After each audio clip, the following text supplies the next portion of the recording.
보고자 합니다. 우리 아내가 가끔 이런 이야기를 할 때가 있습니다.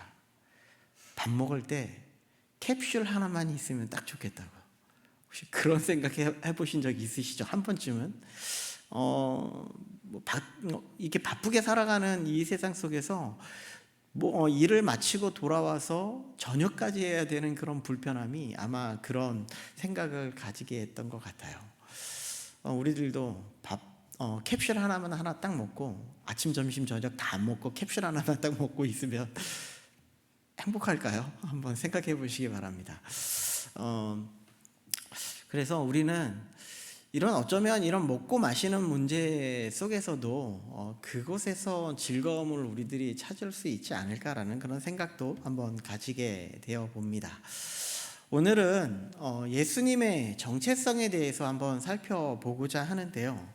먼저 요한복음에는 7개의 그런 표적의 사건들이 나타나고 있습니다. 여기 지금 우리들이 계속 보고 있는 표적의 사건들인데요.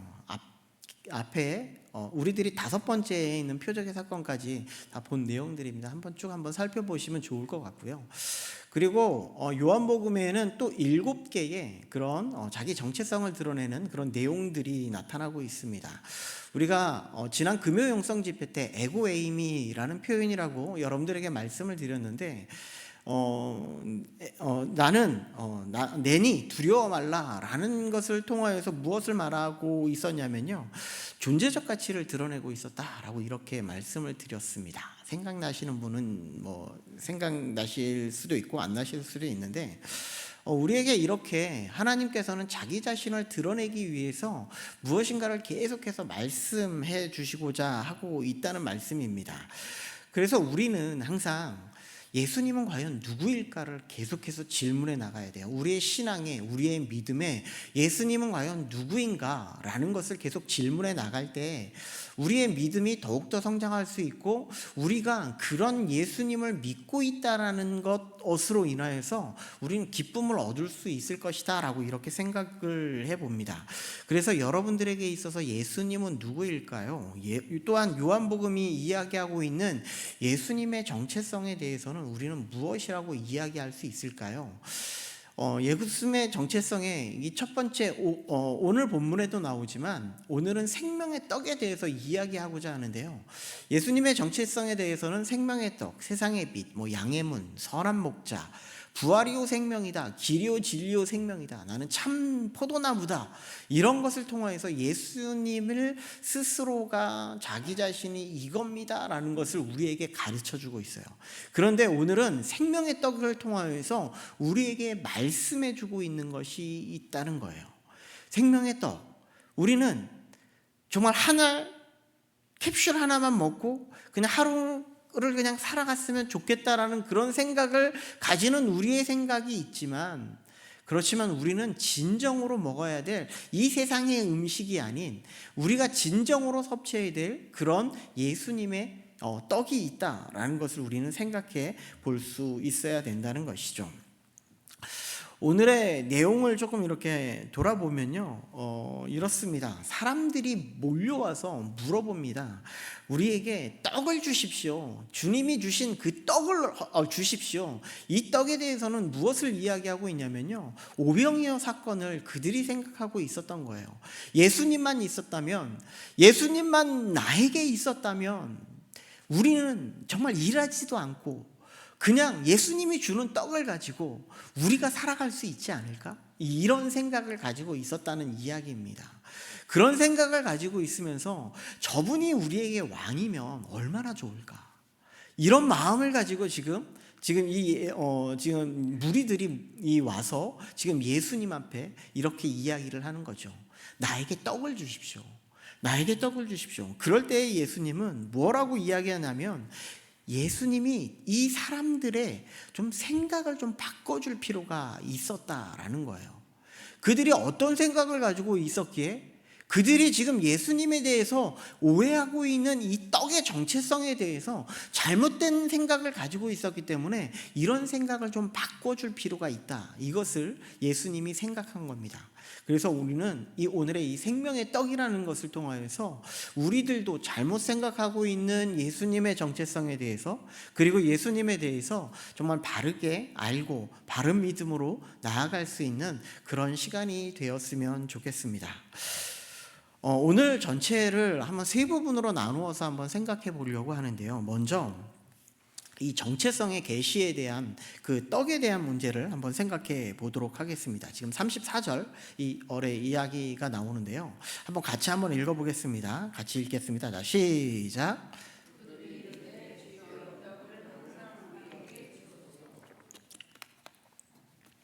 사람들은 이야기를 합니다. 이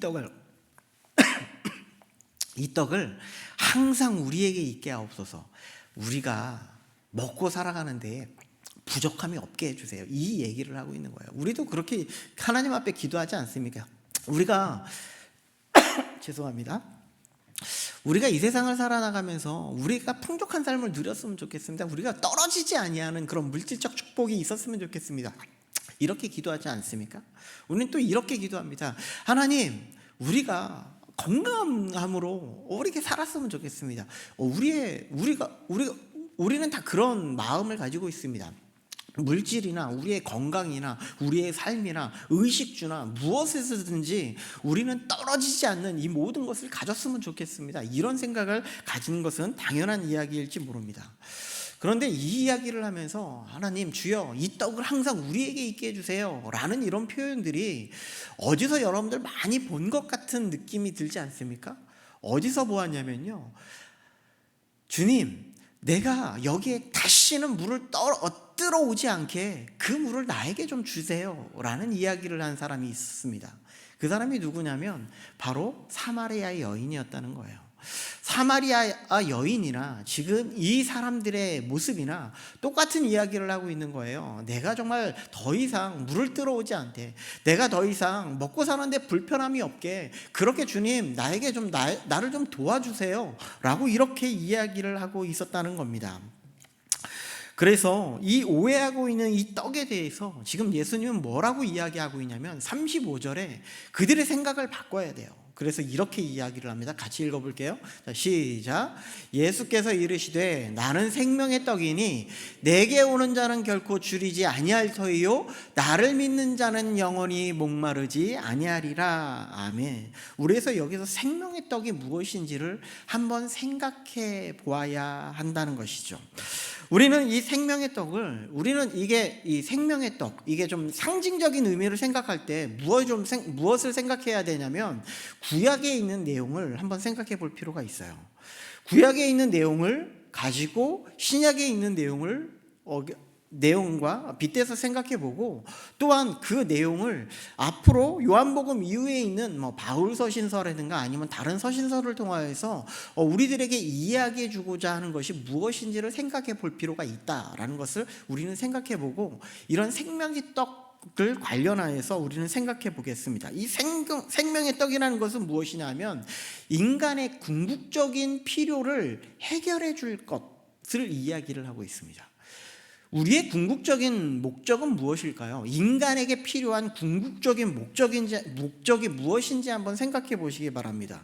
우리에게 궁극적인 목적은 무엇인가 하면 우리가 잘 살고 우리의 형통한 삶, 우리의 건강한 삶, 우리의 모든 것이 다 복이 되어서 우리가 정말 물질적으로나 권력적으로나 우리의 모든 삶 속에서 잘 되는 이것이 형통한 삶을 이야기하는 것이 아닙니다. 그러니까 우리에게 영적인 필요는 무엇인가 하면 우리는 죄 가운데에 있는 자들이었고, 이 죄 가운데에 있는 자들이 이 모든 것을 해결받는 것이 하나님이 진정으로 우리에게 원하시는 거예요. 우리의 필요예요. 그러면 우리는 그것을 해결돼야 된다라는 것을 이야기해 주고 있다는 거예요. 그래서 이 생명의 떡이라는 것은 무엇인가 하면 우리의 궁극적인 것을 해결해 주는 것, 이것을 이야기해 주고 있는데, 뭐라고 이야기하냐면 예수님은요, 영원히 결코 줄이지 아니할 거다. 그리고 영원히 목마르지 아니할 거다. 이것을 이야기해 주고 있다는 것을 우리는 말씀해 주고 있습니다. 그러면 한번 생각해 보세요. 어떻게 하면 줄이지 않을까요? 어떻게 하면 목마르지 않을까요? 한번 생각해 보세요. 물을 계속 마시면, 제가 물을 마시는데 목이 타서 물을 마시는데 그럼 다시 물을 마시지 않을까요? 그렇지 않아요. 우리가 아까 캡슐 얘기를 했는데, 캡슐 한번 먹으면, 그런 진짜 제품이 나왔다고 한번 쳐봅시다. 그러면 캡슐 하나 먹고 영원히 안 먹고 살 수 있을까요? 아니요, 그렇지는 않을 거예요.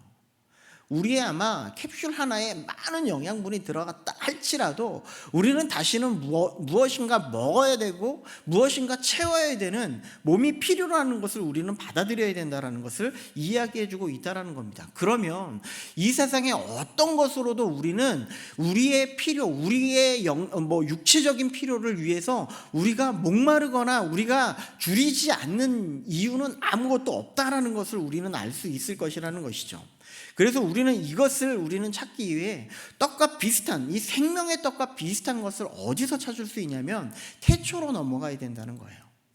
여러분들, 하나님이 이 세상을 태초에 이 세상을 창조하셨어요. 이 세상을 창조하시고 난 다음에 이 세상에 많은 것들을 지으셨죠. 그런데 그 중에서 하나님이 아주 중요하게 생각하는 것을 하나님이 창조해 놓으셨습니다. 에덴 동산에. 에덴 동산에, 동산 중앙에 두 가지의 나무를 심어놨어요. 첫 번째 나무가 무엇인지 아십니까? 선악을 알게 하는 나무. 또 하나가 있어요. 무엇이었을까요? 생명나무를 지어놨어요. 하나님께서는 그 에덴 동산에 있는 모든 나무의 실과를 먹도록 하셨지만 다른 한 가지를 먹지 말라고 하셨습니다. 그것이 무엇이었습니까? 선악을 알게 하는 나무의 실과. 그것을 먹지 말라고 하신 이유 중에 하나는, 내가 하나님이 있음을 너는 알았으면 좋겠다. 나를 인식하면서 살았으면 좋겠어. 네가 주인이 아니야. 내가 진정한 왕이야. 이것을 너는 알았으면 좋겠어 라는 것을 말씀해주고 있다는 것이죠. 그리고 그 위에 모든 나무의 실과는 내가 마음대로 먹어라. 내가 마음대로 먹고 즐길 수 있어 라고 이렇게 이야기를 합니다. 그래서 이렇게 생명나무의 열매를 먹음으로, 따 먹을 수 있으므로 그 아담과 하와는요, 영원한 삶을 살아갈 수 있는 그런 놀라우신 축복을 하나님이 허락해 주셨다라는 거예요. 그런데 아담과 하와에게 큰 문제가 발생하죠. 무엇이 발생합니까? 죄가 들어오게 되는 것이죠. 타락의 현상이 들어오게 됩니다. 그러면서 하나님께서는 더 이상 그가 영원히 살 수 있는 그런 여건을 만들어주지 않습니다. 그를 에덴에서 내쫓으죠. 그리고 생명나무의 과실을 따먹지 못하도록 화형검으로 그를 막습니다. 이것이 지금 태초의 상황이에요. 여기에서 지금 생명나무가 지금 우리가 이야기하고 있는 생명의 떡을 이야기를 하고 있다는 겁니다. 하나님은요, 우리를 너무나 사랑해 주셔서 우리들을 그냥 죄 가운데에 그냥 내버려 두실 수가 없었어요. 그래서 우리를 살리기 위해서, 영원한 삶의 그런 목적을 위해서 우리들에게 예수 그리스도를 보내주시기로 계획하시고 작정을 하셨습니다. 그리고 요한계시록 2장 7절의 말씀에 보니까 우리 같이 한번 읽어보도록 하겠습니다. 자, 시작. 귀 있는 자는 성령이 교회들에게 하시는 말씀을 들을지어다. 이기는 그에게는 내가 낙원에 있는 생명나무의 열매를 주어 먹게 하리라. 아멘. 여기에서 이기는 그는 누구냐면요, 바로 이기는 그는 성령의 음성을 듣고 믿음으로 예수 그리스도와 연합하는 자를 이야기를 합니다. 그래서 예수 그리스도가 하나님의 말씀이 내게 무엇이라고 말씀하는지 알아서 순종하는 자를 이야기를 하고 있는 거예요. 이기는 자는 그 영혼이에요. 그 사람이 무엇을 먹겠다고요? 생명의 열매를 먹겠다고요. 우리가 영원히 살 수 있는 그 길은요, 지금 이 땅에서의 우리의 모든 삶은 아마 다 죽을 것입니다. 예수 그리스도가 오시기 전까지는요, 다 죽음을 맛볼 수밖에 없어요.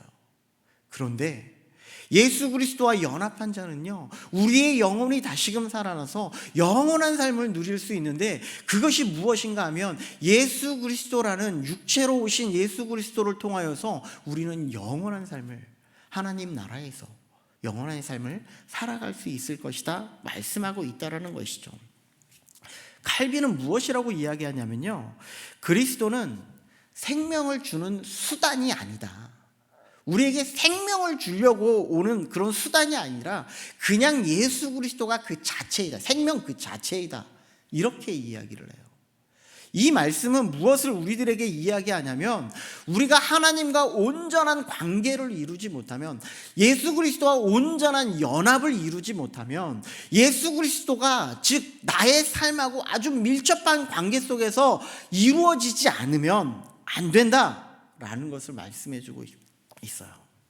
그래서 우리가 믿음을 통해서 떡을 붙드는 것이 아니라 그리스도와 연합되어져서 우리가 믿음으로 삶을 살아나가야 된다라는 것을 이야기해 주고 있어요.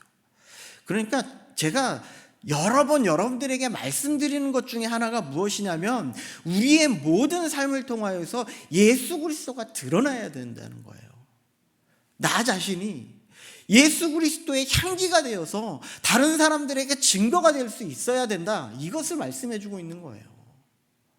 하나님이 그것을 원하시고 우리를 통하여서 그런 뜻을 우리에게 원하시고 계시다. 그것이 하나님이 영광 받으시는 길이다. 이것을 말씀해 주고 있다는 것이죠.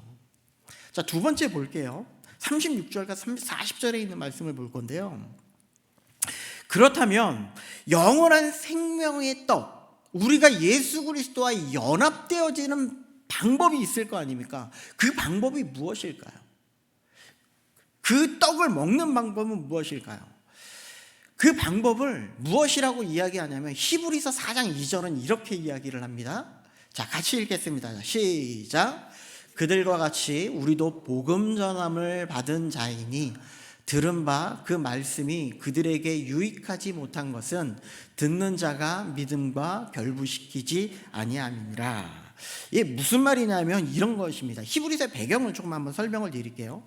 예수님을 메시아로 고백하는 일들이 이제 많은 유대 사람들과 많은 믿는 자들에게 일어나기 시작했어요. 그런데 이때 당시에는 초대교회 때 박해가 너무나 많았죠. 예수님을 믿지 말라고도 하고요, 예수님을 떠나라고도 얘기하고요,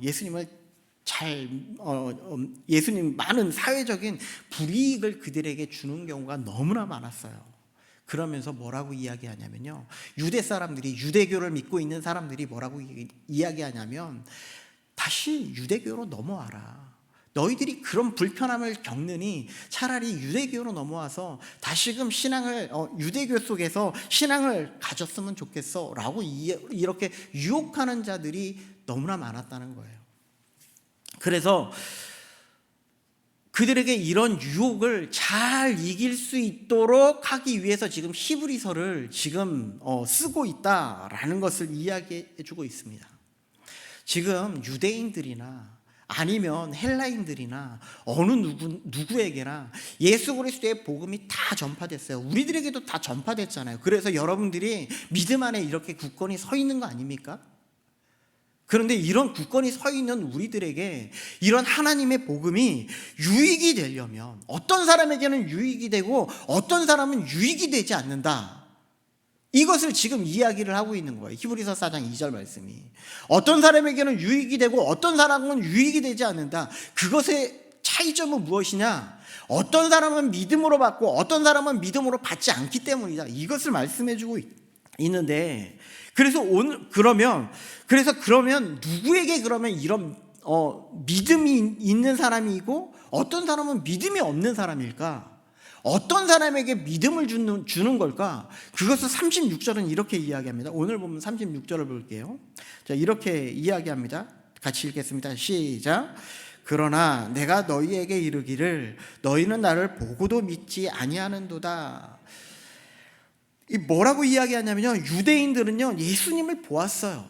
예수님을 보았는데도 불구하고 믿지 않았어요. 그렇잖아요. 예수님과 함께 생활을 했잖아요. 그런데 믿지 않았다고 이야기를 합니다. 그러니까 본다고 해서 믿음을 가질 수 있다고 말할 수 없다는 거예요. 그런데 예수님은 도마에게 이런 이야기를 하죠.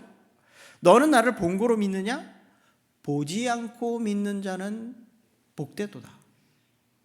보지 않고 믿음을 갖는 것은 더욱더 복이 있는 사람이다.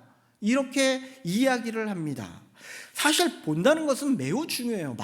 예수님은요, 마태복음 13장에서 뭐라고 이야기하냐면, 너희 눈은 봄으로, 너희 귀는 들음으로 복이 있다.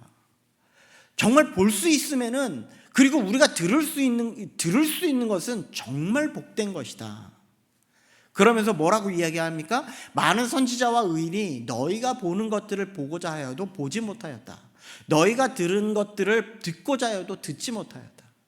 하나님의 말씀이 선포됩니다. 하나님의 복음이 선포됩니다. 하나님의 말씀을 듣기 위해서 이 자리에 나왔습니다. 그런데 이 가운데에서도 하나님께서 하나님의 말씀이 들려지는 은혜가 있는가 하면 어떤 자들에게는 하나님의 말씀이 들려지지 못하는 그런 일들이 발생이 된다. 그런데 하나님의 말씀이 들려지는 것이 참 복된 것이다. 이것을 말씀해주고 있다는 거예요. 그러면서 여기서 뭐라고 이야기하냐면 또 로마서는 이렇게 이야기하죠. 우리의 믿음에 관해서 뭐라고 이야기하냐면 믿음은 어디에서 난다고요? 들음에서 난다고요. 믿음은 들음에서 난다. 듣는 것이 그만큼 중요하다. 그런데 그것을 누리지 못하는 사람은 우리가 하나님의 복음을 들었습니다. 예수 그리스도에 대해서 알았습니다. 그럼에도 불구하고 그 가운데에 믿음을 갖지 못하는 것은 정말 불쌍한 사람이다. 이것을 우리들에게 이야기해주고 있다는 거예요. 그러면 우리는 본 사람들도 있고 이때 당시에 유대인들이 본 사람들도 있고 예수 그리스도에 대해서 들은 사람들도 있고 많은 것을 우리들도 복음을 들은 사람들도 있고 그렇습니다. 그러면 왜 믿지 못할까요? 왜 하나님에 대해서 믿음을 가질 수 없을까요? 37절은 이렇게 이야기합니다. 같이 읽어보도록 하겠습니다. 자, 시작.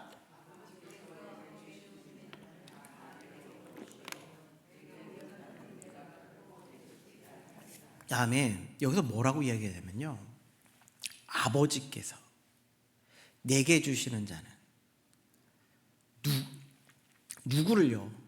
믿는 자를 하나님께서 예수님에게 보내주는 자는, 예수님을 믿게 해주는 자는, 예수님도 그 자를 절대로 내쫓아내지 않는다는 거예요.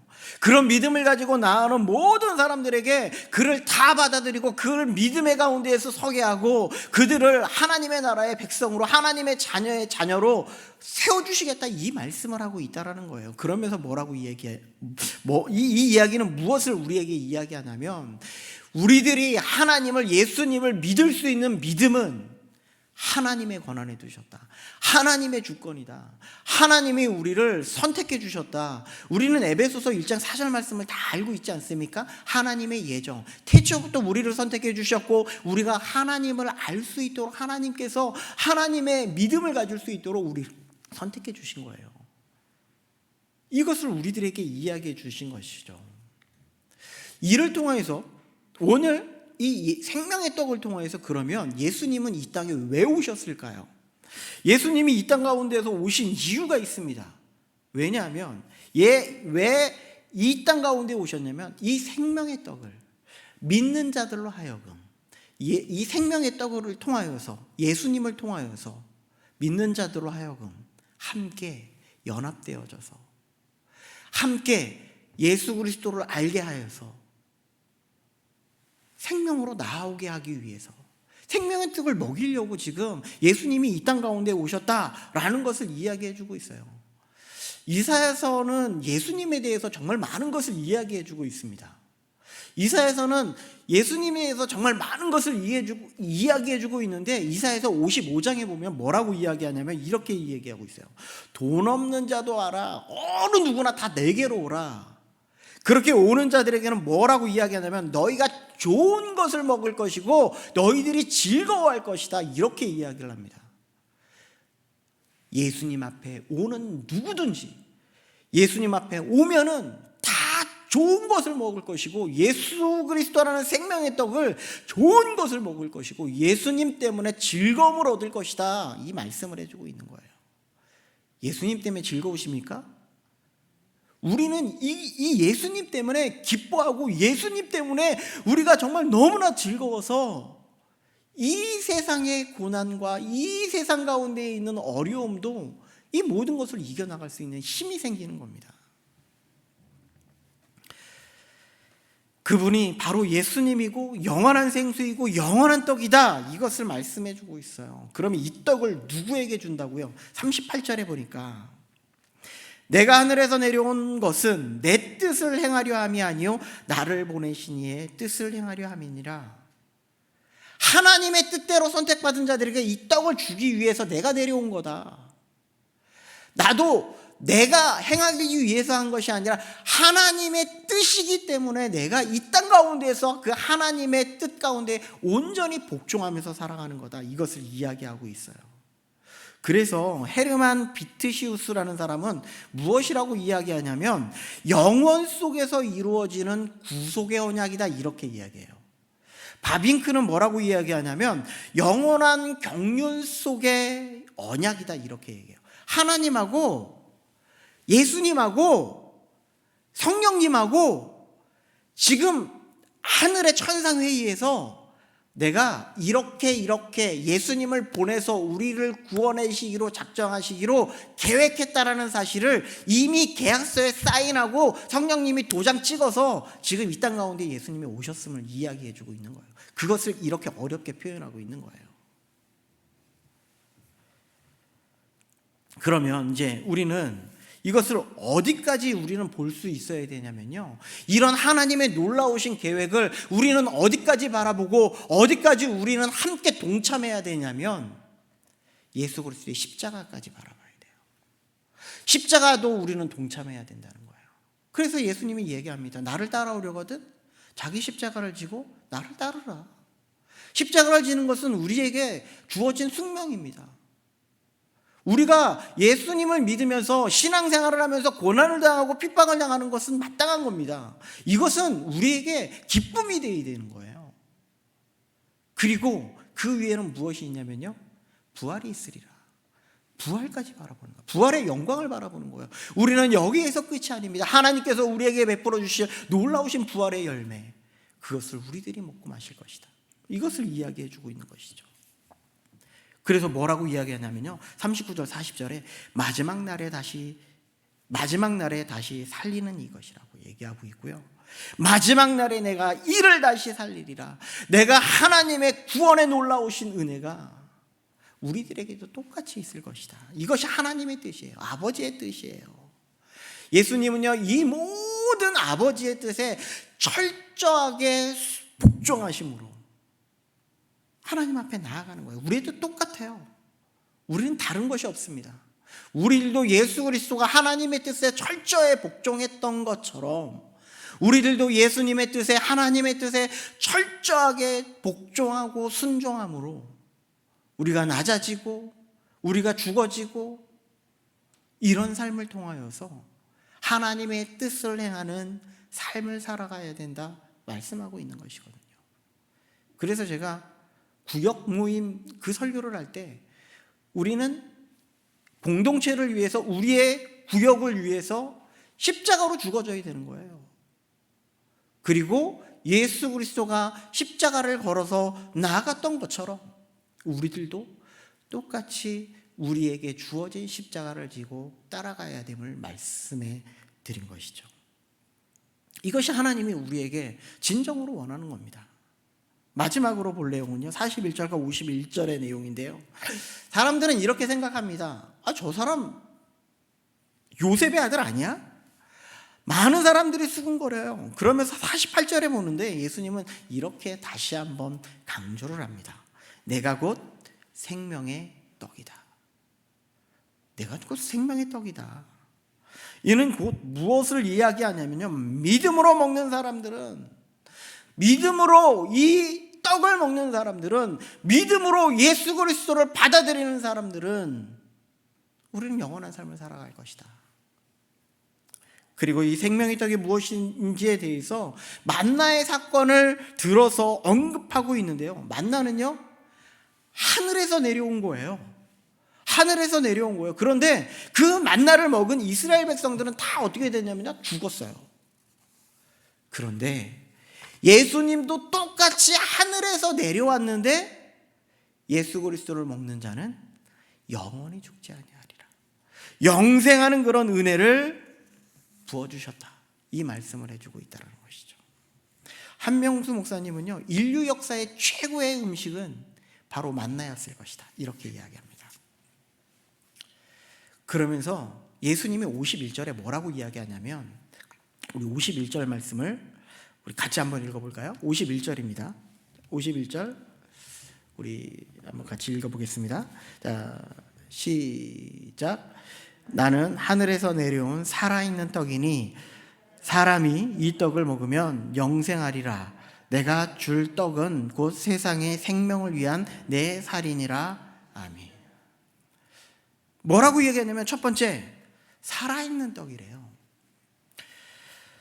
예수님은 비록 십자가의 죽임을 당하셨지만 이 살아나는 떡임을 강조하면서 다시금 살아남으로 우리들도 똑같이 그와 마찬가지로 살아날 것을 이야기해 주고 있다는 거예요.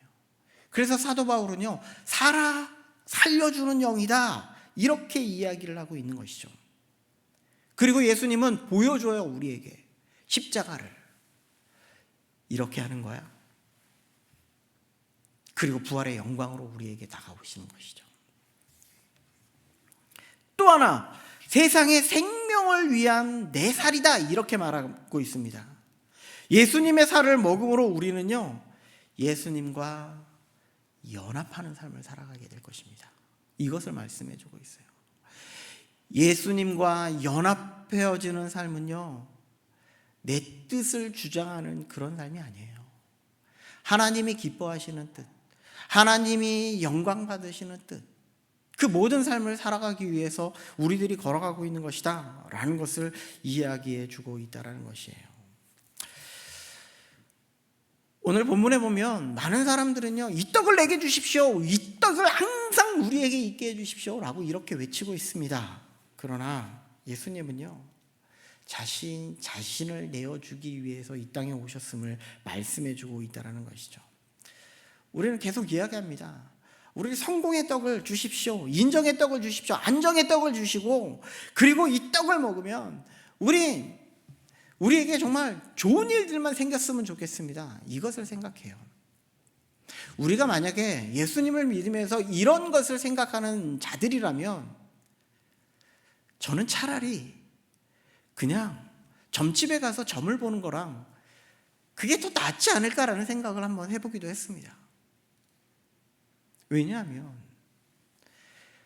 이렇게 우리의 복음이 하찮은 복음이 되면 안 된다는 것을 이야기해 주고 있는 거예요.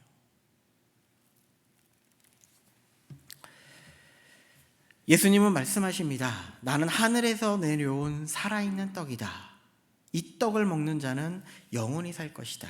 이 떡의 가르침이 아니라, 우리는 기적을 바라보는 그런 삶이 아니라 십자가에 찢기신 그리스도, 이것을 바라보고 우리들도 우리의 삶 속에서 어떻게 하면 정말 하나님 앞에 철저하게 믿음으로 결단해 나가며 그렇게 살아갈 수 있을까를 돌아볼 수 있는 우리 모든 성도님들 될 수 있었으면 좋겠습니다. 오늘 우리는 질문 앞에 이렇게 한번 질문해 보시기 바랍니다. 나는 예수님을 바라보고 있는가? 아니면 예수로 살아가고 있는가? 그리고 주님은 우리를 이렇게 초대하고 있습니다. 내게로 오라. 나를 믿어라. 나와 함께하자. 이런 우리 성도님들 될 수 있기를 간절히 축복드립니다.